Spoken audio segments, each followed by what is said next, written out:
পটুয়াখালী জেলায় পান এক সবুজ ঐতিহ্য, যা একসঙ্গে অর্থনীতি, কর্মসংস্থান ও সংস্কৃতির প্রতীক হয়ে দাঁড়িয়েছে। কৃষকের ঘাম ও মাটির গন্ধে মিশে তৈরি হয়েছে এক কৃষি সংস্কৃতি, যা প্রজন্মের পর প্রজন্ম ধরে বহমান। বরজের ভেতরে ঢুকলেই পান পাতার কোমল সবুজে মন ভরে যায়। একসময় এই পান শুধু পটুয়াখালী জেলায় নয়, আশপাশের জেলায়ও খ্যাতি অর্জন করেছিল।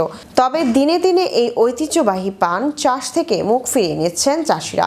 উৎপাদনের তুলনায় খরচ বেশি এবং ন্যায্য মূল্য না পাওয়ায় পানের বরজ তুলে অন্য ফসল চাষাবাদে ঝুঁকছেন চাষিরা।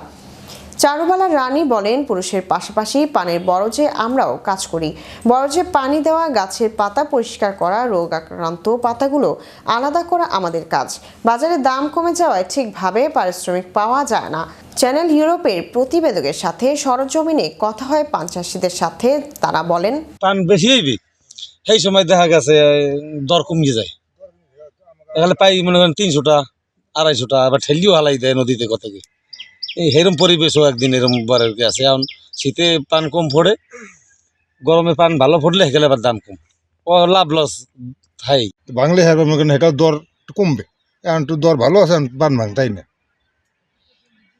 কি করুম, এর দিয়ে বহুতটা লস খাইছি, 5-6 লাখ টাকা লস হয়ে গেছে। জমি কলা দিয়ে কাজ করছি।